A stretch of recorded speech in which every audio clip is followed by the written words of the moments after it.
It is episode 3 of Scrushy on Business. My name is Dave Greene, and I am here with Richard Scrushy talking business, one of our favorite topics. Richard, how are you today? I'm good today. I'm doing great. Always good to talk to you, Dave. I know we've got a good program today. We want to talk about things that create business needs, and everything's not high tech. We right now today we're kind of in an era where so many young people think that everything that all new businesses have to be built somehow how with AI or on the internet. But it's just not true. There's still, I go back to the shovel and the wheelbarrow and think about the guy that invented those things. It was so important. And there's still a lot of things like that in this world that make our lives higher quality, easier, better, more productive. And it doesn't necessarily have to be high tech. Now, look, I'm all about high tech. I'm all about building great businesses that are, that you can scale into multi-billion dollar companies worldwide. I mean, I get real excited about things like that. But today we want to talk about more simple things and just filling a need and building something that is needed and still can be a multi-million dollar, if not a multi-billion dollar business. Does that sound like a good topic for today? It does, and it kind of just picks up where we left off last week because there has to be a why behind the business. A lot of people come up with what they think are good ideas, but as you said, is it something that is not only a need, but needed by enough people that makes it a legitimate business? So, in this particular case, we're going to look at someone that you've known for a while who invented something based on a need that he saw. And I almost compare it to, the old adage of writing the idea on the napkin, right? It's just something that happens in life that ends up turning into a business. But let's go back a little bit just for a minute and sort of recap where we left off last week with that idea of what is the purpose of this business? Because when you're putting together a business plan, it can't just be I have a good idea. No, that's true. And a lot of successful businesses are solutions to a problem. People see the problem. Okay, how can I make this? How can I solve that problem? How can I make that problem easier to deal with? Or how can I make that problem go away? Or what can I do to help people with that problem? And they build an entire business around that. And that's really what we're going to be talking about today when we talk about this company where we've interviewed the CEO. I've talked to him extensively. He saw an idea with his grandmother as he walked into the house, and his grandmother was down on her knees trying to scrub and clean the bathroom, the tub, and whatnot. And he began to see a need, and he filled that need by creating a product that kept her from having to get down on her knees and scrub that bathroom or that shower or that tub, and of course to help many grandmothers all across America. But at the same time, help people that clean, hotel rooms and restaurants and many hospitals and many other businesses. So he saw that need and he developed an outstanding product to deal with that need. So that's what we want to talk a little bit about that today and about his company. And we're going to show some video later, right? You've got that set up, Dave, to show some video of him taking it to Home Shopping Network, QVC, and I think he had a sellout there when once he brought his product on television and they demonstrated it. And he talked about it. Next thing you know, I think he had tractor trailer loads of the product, and I think they sold everything they had. Yeah, it's a great story, and the gentleman's name is Bill Manovich, and his company is Simple Scrub, and it's almost very fitting that it has the word "simple" in it because it really is a fairly simple idea. But let's tell that story. So, as you said, he walks in, he sees his grandmother inside of a bathtub scrubbing it, and realizes that she's going to have problems getting back to her feet. She's going to be, sore from having, done a simple, somewhat household task. And he ends up inventing this brush called the Simple Scrub, which is just a great idea. It's made for somebody to do everything while they're standing, to clean in several places. It's built very well. It's not a high priced item. I believe they were selling them for $39.99 on the home shopping network. But as we go back to our premise today, Richard, it filled a need. And as you and I talked about doing this episode, you also brought up the idea that it's not just a good idea for those who use it, it's a good idea for those who employ people who might use it. Oh yeah, that was one of the biggest things. The thing that makes his product so unique is that it has a 360 swivel on the end of it, and it's I think 3M makes the actual rod, and it's unbreakable. I mean, you can take this thing and beat it up against the wall, and you just can't break it. And as a matter of fact, I got one from him. I went to his warehouse, and he gave me one, and I brought it home. And you've never seen anything that will work like this. I don't care what you're doing. You take it out if you have a boat.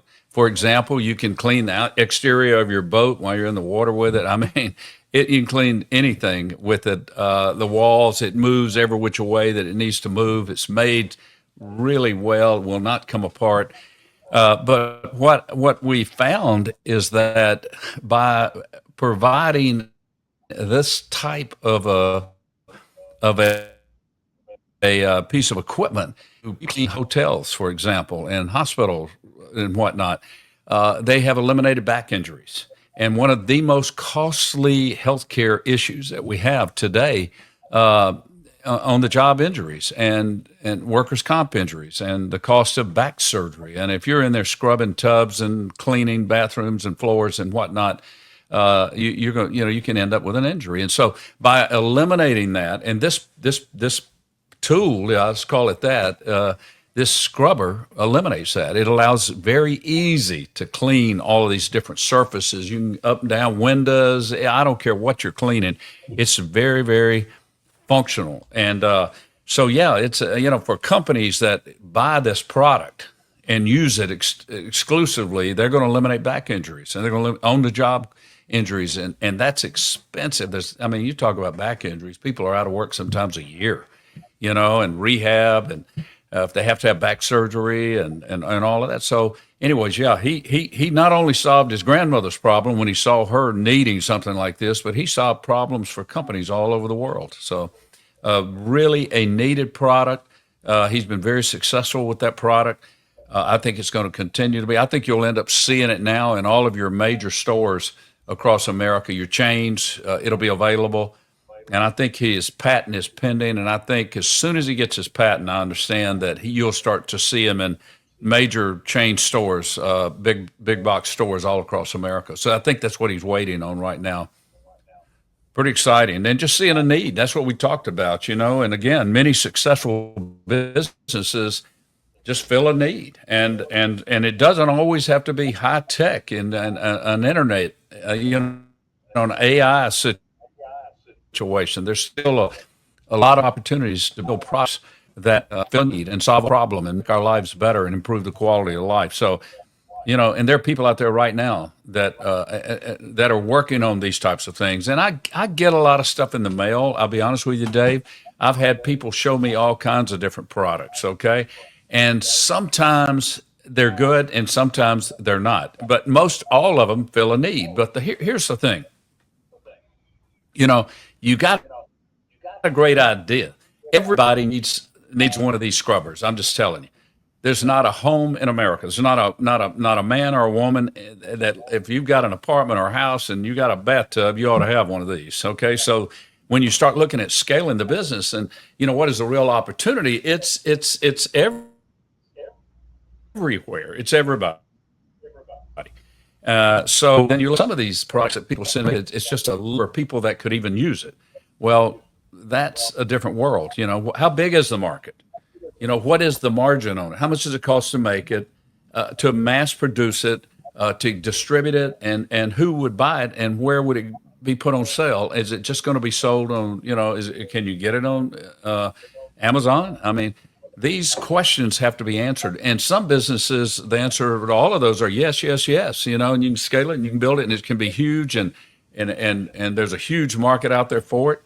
But if the market is slim and it's something that's hard to understand and it costs a lot and, those things begin to play against whether or not that's something you ought to spend your life trying to build and trying to sell. And I've seen products like that, a lot of them, by the way, over the years, where I knew I would not put a dime in that because it's going to be hard to sell. You got a limited market. It costs a lot to make it, and it's just not going to. It's not going to be easy to move. So when you look at things and you look at how big the market is, it's going to play a role, and it's in the cost to make it, and how many people are going to buy it. So, anyways, those are things that and I'm saying out to those listeners today. When you look at your idea, let's make sure that we're focusing on something that will allow us to make a big margin, a good margin, where we have a sale process that, where there are a lot of people that need it, and where we can move a lot of product. And if you're in that situation, you'll find that all the big stores and the chains, they'll want to carry your product. So those things are really important. Before we get to the video that we're going to show you from the Home Shopping Network, when Bill had Simple Scrub on there and sold out his product, you bringing up the healthcare for employees, as you said, it saves the back of employees that are having to scrub potentially in a hospital setting. You owned a very, very large company. I cannot imagine the insurance payments that your company made to take care, obviously, of your employees, and then the amount of Yeah, time really. you're spending money to fill for an employee who may get injured on the job, because of course it happens every day. The biggest cost that we had and that everybody has is that back injury. That is, and your workers' comp insurance. And if you have a bad, track record, it's going to go up. It's going to cost you more. But we spent a lot of money dealing with people that get hurt on the job, back injuries. And you think about hospital chains and restaurants and hotel chains and on and on. All these employees, you can limit those injuries on the job, you're going to really improve your bottom line, because you do have to buy that insurance and you do have to pay for it. But not only that, if you have a person that is hurt on the job, most likely you're paying them while they're not even there, while they're out. Plus, you have to replace them with another person. So you double your salary cost and really reducing your margins. So, yeah. So this guy, he invented something that was needed. It was a solution to a problem, to a lot of problems, to, like I said, to grandmothers that just need to clean their tub and they just can't get down on their knees and do it because they're too old. And there's some grandfathers out there probably that would use it as well, right? All of us actually would use it. I took the one I've got, and it's great to go out and clean your windows. It's great to clean anything. You use it on all.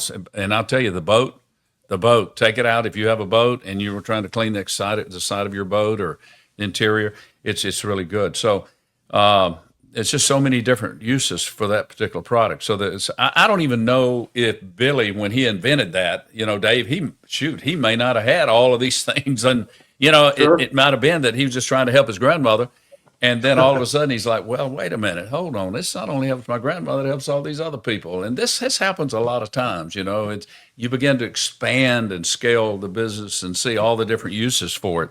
So I think when you show the video, I think it'll open the eyes to people. And so let's take today, as our show today, to encourage people who have ideas and want to and see the need for a product that will make our lives, and many other people's lives of all different walks, different ages, make our lives better, more productive, less time to, like this guy, less time to clean. I mean, it's a lot less time. It's a lot easier. He made it easier. He eliminated injury, but less time. So we put more quality time back in our lives. So, if you're out there and you've got products and you've got a product, one thing, then your mind that if I could make this, it would affect so many people's lives. Okay, now we're talking.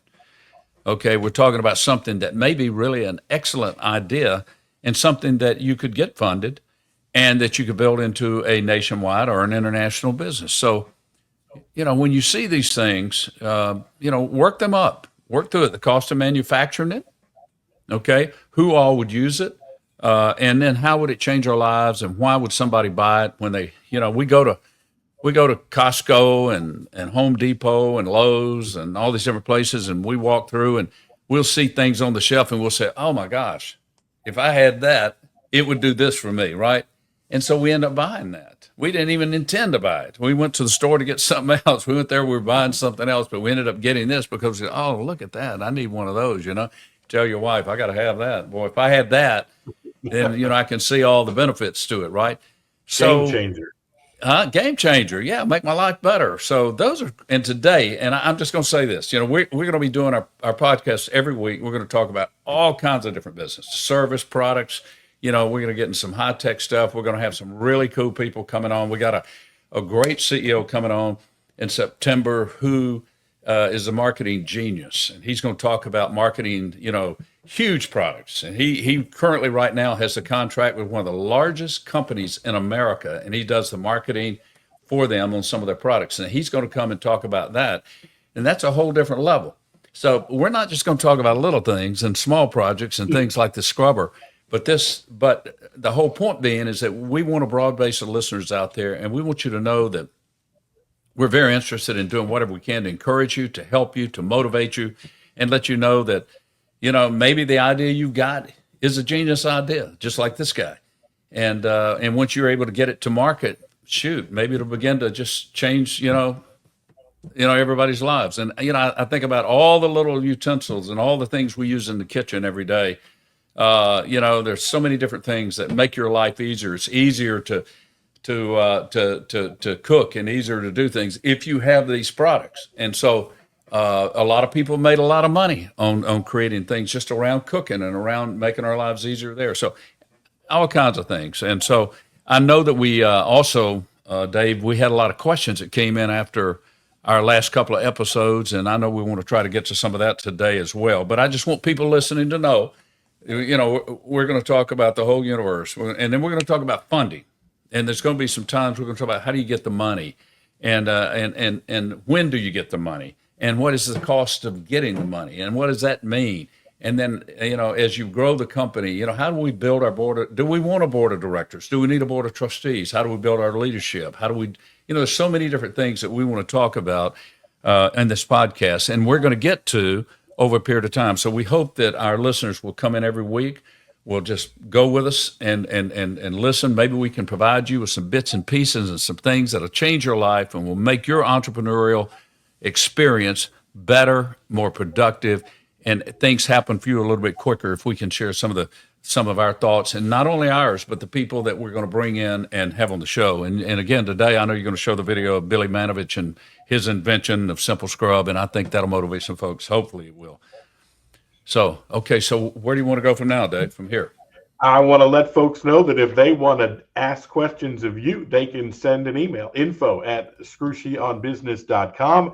You can visit the website and follow us on social media. If you're watching us on YouTube, please like the video and make sure you subscribe to the channel so you're always aware of the content from Richard Scrushy. And of course, scrushyonbusiness.com is where you can find all of that information. So here we go. Maybe you have a product that solves a need like Billy Manovich found when he walked in and saw his grandmother struggling to clean her bathtub. Take a look at this video and maybe it'll inspire you as well. Special pick.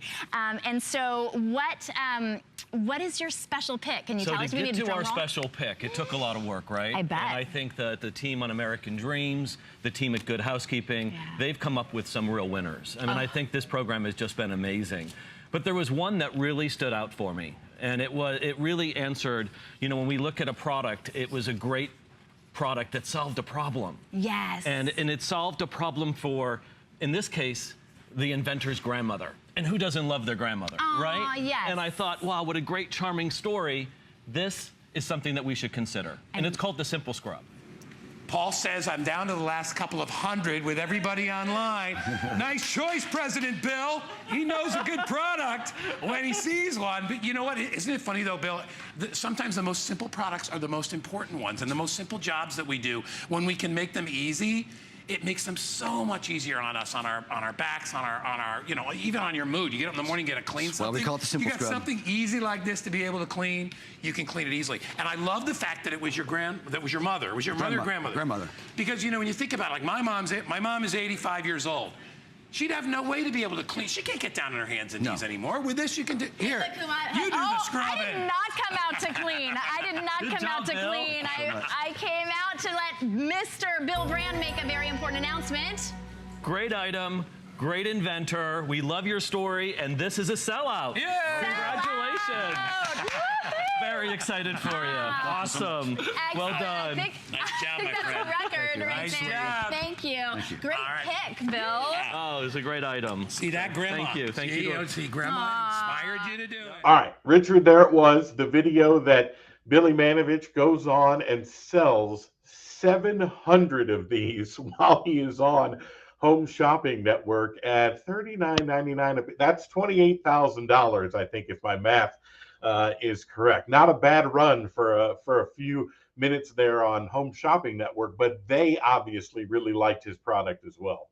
Yeah, well, he's a good salesman too, Dave. I will tell you, he presented it well. If it helps his grandmother, it'd probably help yours, right? Or your mother, depending on how old you are. You may not have a grandmother anymore, but anything we can do to help our elderly and keeping their houses or anyone that works with them that helps keep up. It just went. It went, and I've watched Home Shopping Network before, and I've seen products that were really good, but I think this one really, took a leadership position on the show when he began to show just how easy it is to use it and the impact it made. So I hope that people out there that watch that will go online and go to Simple Scrub and buy one of his products. And eventually you're going to see it in it'll be in Costco, I believe, one day, and you'll see it in probably Home Depot and maybe even in grocery stores. I don't know, but I think his product is going to do quite well over time. And I think he was just holding up to get the patent on it. And then I think it's going to be released and you're going to start seeing it everywhere. So, really, really exciting. But, what really makes the difference? Not only have you got to have a good product, but you got an entrepreneurial spirit and you got to get, and he's selling. And he's a good sales guy, but also, perseverance. He came up with the idea and execution. These are things. Perseverance, you got to push through to get the attention of people, to raise the money, to fund it. But then execution.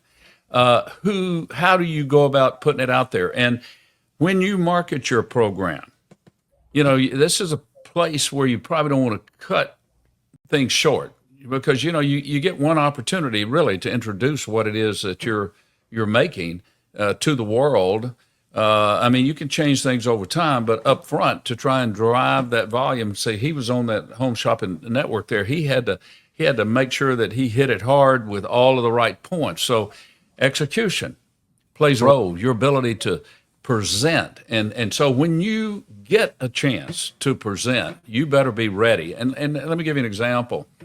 And even when I was in a startup mode on a company, and I've started up several companies, and we would go before, say, venture capitalists or investors to raise money to fund that company.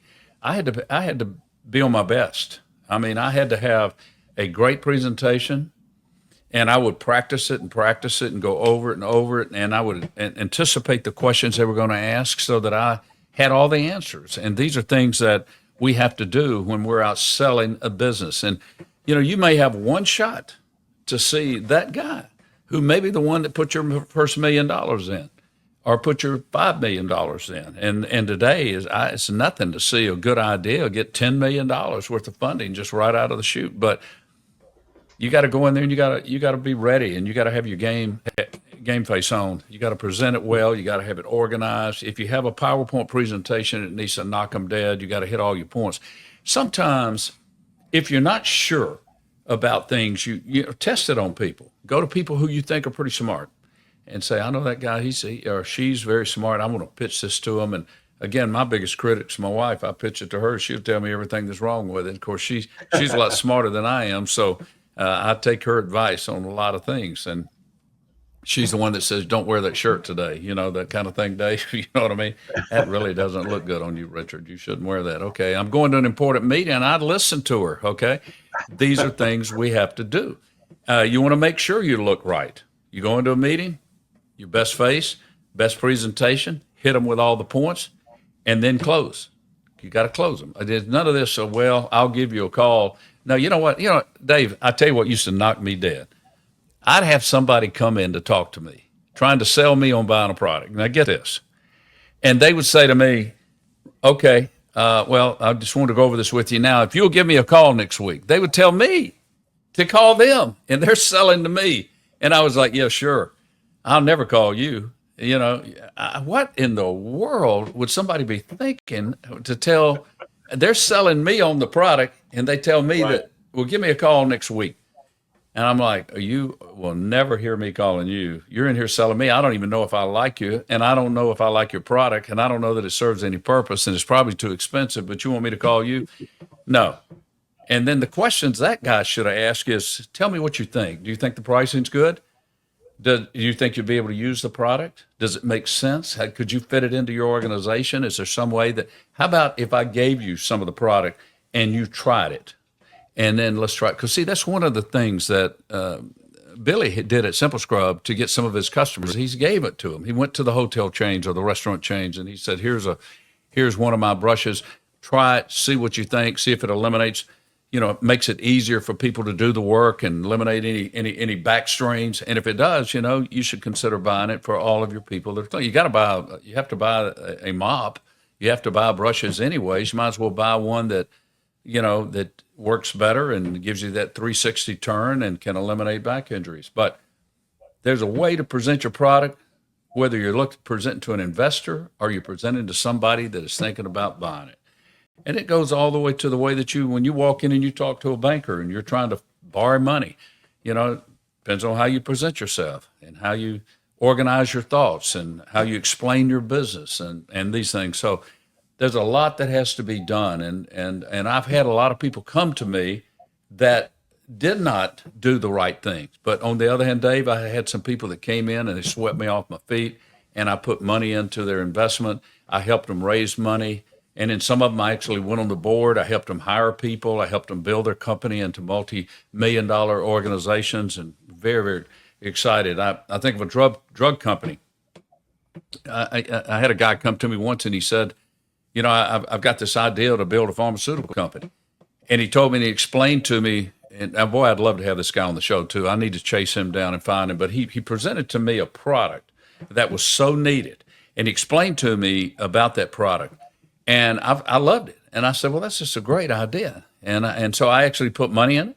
I helped him raise money. I went on his board of directors. And I want you to know he built that into a huge success and sold that company to another pharmaceutical company. I think it was only about 3 or 4 years before he had built it up to a nationwide. And you know that today, that product, and that was probably 20-something years ago. And today, that's still a product out there that pharmaceutical company is selling. Very successful. But he took an existing drug, he altered it, made it easier for the doctors to be able to use, got it approved by the FDA, repackaged it, and built it into, you know, a huge successful pharmaceutical organization, and then sold it. And of course, we all made a lot of money off of it. But what an entrepreneur. But it was the way he presented it to me. You follow what I'm saying? I know I'm talking a lot and saying a lot of things, but this is important. And people out there that are listening, it's a presentation is important. Organization is important. The way you look, the way you present it, you know, and then he had a plan. And when I looked at his plan and he showed me the numbers, I went, well, that'll work. You know, I looked at it, I said, well, wait a minute. You know, I can do the math on that. If you have this many salespeople and they sell this much product and your margin on that product is this, and you know, there are X number of doctors that will order that need it on their patients. And I began to look at and scale it, and we did the numbers, and I said, oh, I can multiply this and figure out where this is going.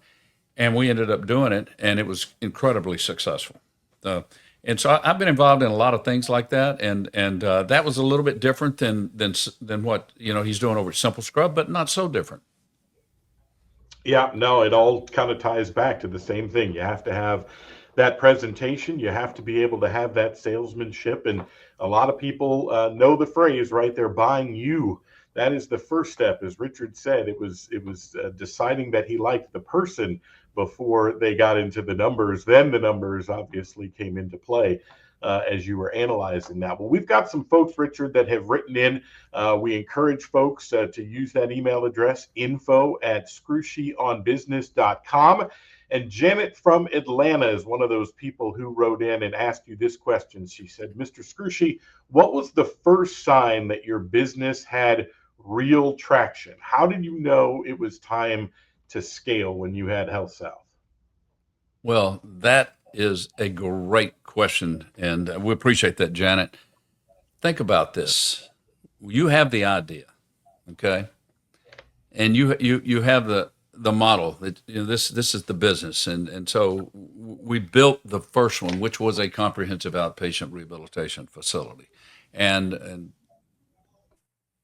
built the facility. I had an idea about how it needed to look, and how patients needed to come in and how doctors needed to use it and admit and everything. So I mean, I had this whole, and because I've got a clinical background, I put it together so that the facility worked clinically based on the kinds of patients that we wanted, and we built it in a way that it flowed. And I mean, I had in my mind, I was seeing how this needed to work and how what the patient's experience would be. So when I brought doctors in and I said, look at this, this is how this is going to work, the doctors would go, oh, well, that makes sense. I can send patients over here and we can do that. So we put it together and the doctors started referring patients into this first facility. And it began to work. And I remember we had one of the local television stations got word of it. And they came out and they did a story on it. And it was all very, very positive, no negative at all. It was a very positive story. And they came across as this is a new concept. This is a way to reduce healthcare costs and move the patients off of the healthcare dollar out of the hospital into a more cost-effective setting, reducing healthcare costs to insurance and to Medicare and whatnot. And that's the way we wanted to present it. And the news picked it up and put that out there. And the doctors started using it. Well, it was just a few months, and we're looking at the financials, and this thing is making money. I mean, it was profitable. It started throwing off a profit just in a matter of just a few months. And I was like, oh, okay, all right, we're here. We're there. So, I could see then if now we can take this model and we can now build more of these and begin to really build a successful company. So it was just a matter of months after we opened our first facility, but we had it really well planned out, Dave. We spent time on everything. And, I had two really good doctors that I put on my board of directors, and then that's a whole nother story. And I set actually three. I don't know why I said two. There were three different doctors that I worked with. And I went over everything with them. And what do you think? And how does this? And will this work? And they gave me a lot of input. And so it wasn't just me. I had some smart people that led me to, clinically, that you want to make sure you do this and do that. Don't do this. You do it over here like this. And then I had clinicians that I trusted, all sorts, speech therapists, social workers, physical therapists, and nurses. And I took, all of their information and made sure that we put things together. So it was a short period of time, actually, just a matter of months when I saw we had the traction. And then we started to roll the model out nationwide. So it didn't take long. But that was because of all the preparation and making sure that we stepped in all the right places and did all the right things early on. Now, if we'd have made a lot of mistakes, we hadn't done the research, we didn't plan it all out right, it probably would not have had that success. Greg in Nashville wrote into info@scrushyonbusiness.com, and here's his question. It's a good one. If you were starting Health South today in 2025, what would you do differently from the very beginning? And I saw that question. You had sent that over and showed me what he had said, and I have beat my brains out on that one. I think we did the right things. We had the idea, we put the business plan together, and like I told you on one of the other shows, and we discussed the milestones. And so the venture capitalist said, okay, here are the milestones that you've got to accomplish. And that really structured what we did next. In other words, okay, so you got to do this, and then you got to do this, you got to do this. And we did those things based on what he said. So he gave us some really good advice, and he structured his financing around accomplishing those milestones. So I don't think I would change any of that. Greg, in Nashville, I just want you to know that I think we did the right things. I don't think I would change a thing. We built it into a multi-billion-dollar company. It's still a multi-billion-dollar company today. And that we started in January of 84, 1984. And this is 25. So, we're talking many, many years this company has survived and been successful and still a multi-billion-dollar company. So, no, I wouldn't change anything. I think we did all the right things, Dave. It's an interesting answer only because there probably aren't that many people that have had very successful businesses that have that same answer, right? That don't have big things that they look back. So it's a credit to you and the team you built around you, especially at the very beginning. And the advice, obviously, that you were getting, as you mentioned, from doctors and people that were in the field that could advise you. Listen, you got to listen. I listened to what they had to say, and I took their advice. And then I put some venture capitalists on my board after we raised that money. And those venture capitalists had a lot of experience, a lot of Wall Street experience, a lot of banking experience, and they just did a super job. I'm hoping that some of them will watch this, and I just want to compliment them for, the advice that they gave me. I took their advice. I loved working with those guys. They were smart guys. Now, I'll be honest with you, some of them were tough. They were tough, and they would beat me up. We'd have a meeting, and they would ask me 100 questions. What is this? Why did you do this? Why did you do that? And actually, it was probably a good thing because it kind of toughened me up a little bit, made me work a little harder, and made me a little stronger. So it was all okay, but it was part of the growth. So I think you have other questions, right? We do. Mike wrote in from Houston, and you can write in as well, info@scrushionbusiness.com. If you, like Mike, want to get your question answered by Richard Scrushy. This is a tough one, Richard, and I'm interested to hear your answer. How do you know when to walk away from a deal, even if it looks good on paper? Yeah, that is a great question. I've done some deals that I wish that I had walked away from. Okay, and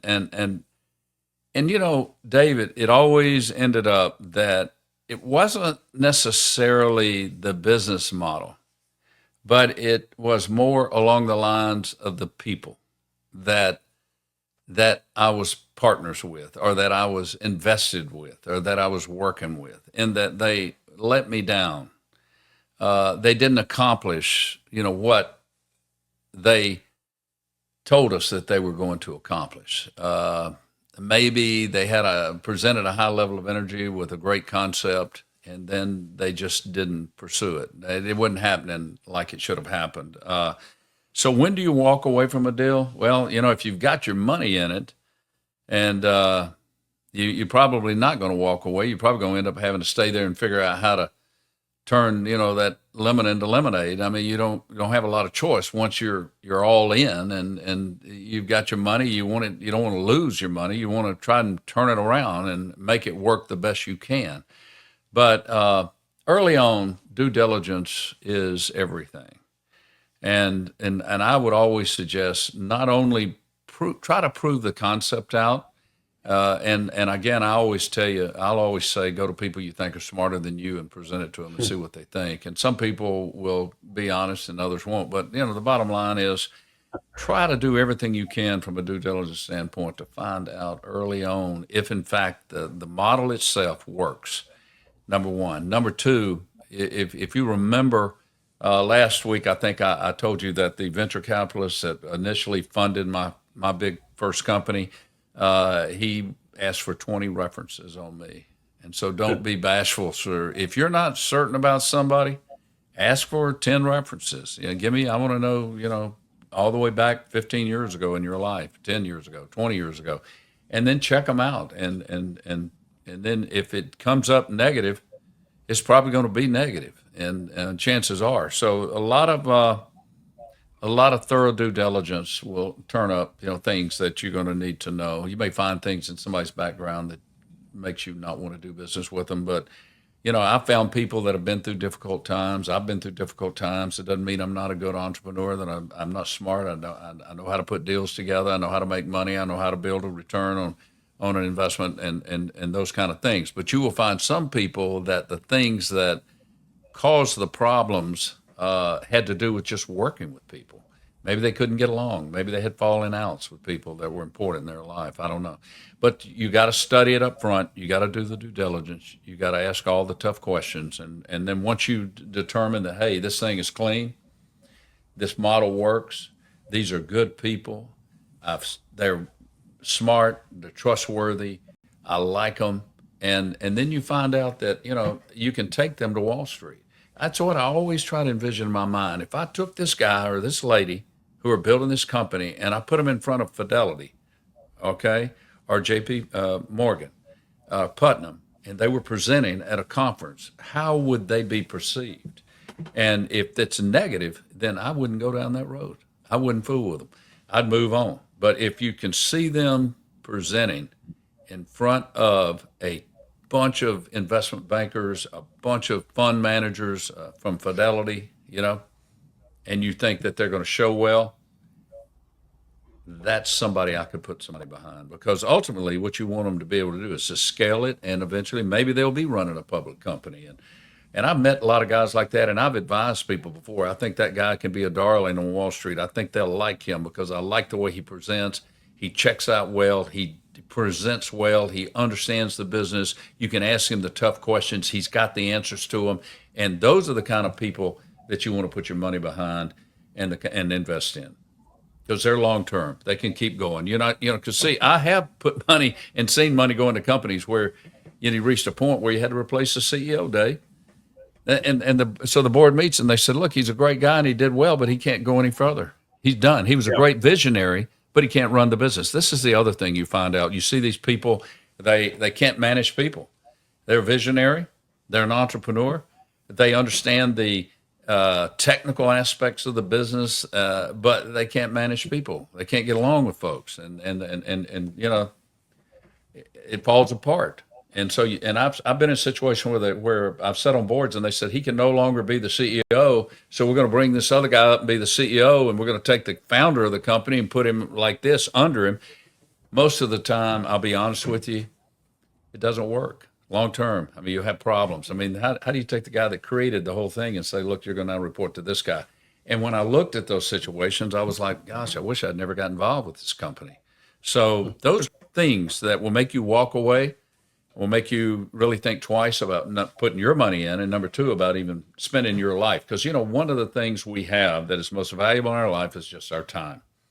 And so you're going to put that time behind somebody that's going to create a lot of issues for you, and you're going to have a lot of problems. And you got to go to a lot of meetings, and you got to deal with all of the craziness to deal with that person because they can't get along with employees. It's just life's too short category. Absolutely. And we appreciate those that sent in questions. You can do the same. info@scrushionbusiness.com. And we may get to your question here on a future episode of the program. You can follow us on social media. And of course, you can visit the website, scrushionbusiness.com. Well, Richard, as we wrap up this episode and look forward to what we have coming up next week, give those out there maybe thinking right now to themselves, oh, I know I have to start this business. I've just got that feeling. I've got that product. Tell them what they should be thinking today. Well, if you believe in it and you've got a dream and it's burning inside of you, don't put yourself in a position where 20 years from now you say, gosh, I wish I had invested in that company. I wish I had created that opportunity. I wish I had done that. Because here's the situation. Check it out. Verify it. Let's run it up the flagpole. Let's look at the numbers. Let's talk to people who are, again, smarter than we are. We think they're smarter than us, and ask them what they think, get input, and follow that dream. Follow that dream. Test it. Find out. Will it work? Let me tell you, you just may have a great idea. You know, some people are a little timid, but the bottom line is if you go through all the checks and you find out, you know what, it can become a great business, just like the guy at Simple Scrub, just like Billy, is he found out that, you know, he created filled a need, not just for grandmothers, but for companies all across America and for businesses and for hotel chains and hospitals and restaurants. And so, you know, you may not realize that your idea may be bigger than you really even think it is. So give it a chance, put some life into it, run the numbers, let's look at it. And hey, let me know, info@scrushionbusiness.com. Feel free to send me a letter. I'll be glad to comment on it. We'll appreciate the emails. And again, I just say, hey, I want to motivate you to go out and be the best you can be and do the best that you can do, make a difference, and follow that dream. That's the kind of advice you're going to get every week here on ScrushyOnBusiness.com. We'll see you next week.